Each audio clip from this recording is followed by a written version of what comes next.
ပေါ်နေအောင် YG နဲ့အားပြိုင်မှုတစ်ခုထပ်ပြီးမြင်ရမယ်ဆိုတော့ပြီးရင် carry များလာကျွန်တော်တို့ပေါ်ပတ်ချမ်းနေနောက်တဲ့သင်းတွေမှာထပ်ပြီးပါဝင်လာတယ်ကြည့်နေကြရင် YG ထောက်ထားပြီးချက်ဒီအာမထူးမဲ့3 man မှာတောင်းသွားပြီ Ichi မထပ်ပြီးတော့ကျန်နေခဲ့တဲ့ဒါနဲ့ last man ကျန်နေခဲ့တဲ့ Ichi နဲ့3 to 1နဲ့ YD ကန်ထားတဲ့ဂျားထဲမှာတော့ YG Falcon GOA ဒီမေဒီထွက်လာတဲ့ခေါင်းဖန်အင်ကန်ထားတာ3 to 1ပဲ Sea Cloud ဖမ်းမှပြီးတော့ကျွန်တော်တို့ Daddy Gas ကိုတော့ not ပြီး target ကျန်နေတော့နောက်မှမရှိနေခဲ့ခင်းထားတဲ့ smoke တွေပဲရမ်းပြီးတော့ဖမ်းပြီးတော့အိမ်တာဗာနဲ့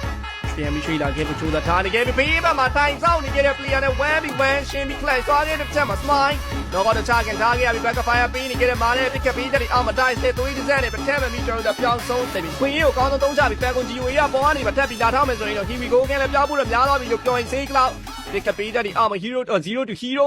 တရားနေရတဲ့တော့ဖြတ်ကန်ထားခဲ့ရပြီးထပ်မရှိနေခဲ့တဲ့ D2Y ဘန်းကိုဗလန်ပြီးပြက်ကပေးနေခဲ့ပြီး open တက်နေခဲ့တဲ့ D2Y Sea Cloud ဖြတ်ချပေးတဲ့အောက်မှာပဲပြောင်းသွားပြီးတကယ်ကိုကျွန်တော်တို့လုံပြနေခဲ့တဲ့တစ်ချက်မှာတစ်ခါတည်းပဲ Molly လုံးမှာကျဲပြီးကျွန်တော်တို့ရှေ့ဘက်ကယာယီကိုတရားကိုပဲဆုံးသက်နိုင်ဖို့တော်ပြင်ဆင်ထားနေခဲ့ Molly damage နဲ့ပဲပြောင်းဆုံးသွားခဲ့တဲ့ဂျားထဲမှာတော့ Falcon GOA 2ယောက် versus 2 versus 4တွေပဲတစ်ခုပဲ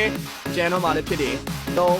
ရလိုက်ပြီးပြထဲကိုဆင်းလာထားနေခဲ့ပြီး 1v1 မှာလည်းနောက်ဘက်ကကျန်နေခဲ့တဲ့တစ်ယောက်ကိုပါသုံးသက်ထားခဲ့ရင်းနဲ့တော့ win a chicken dinner Django Gladiator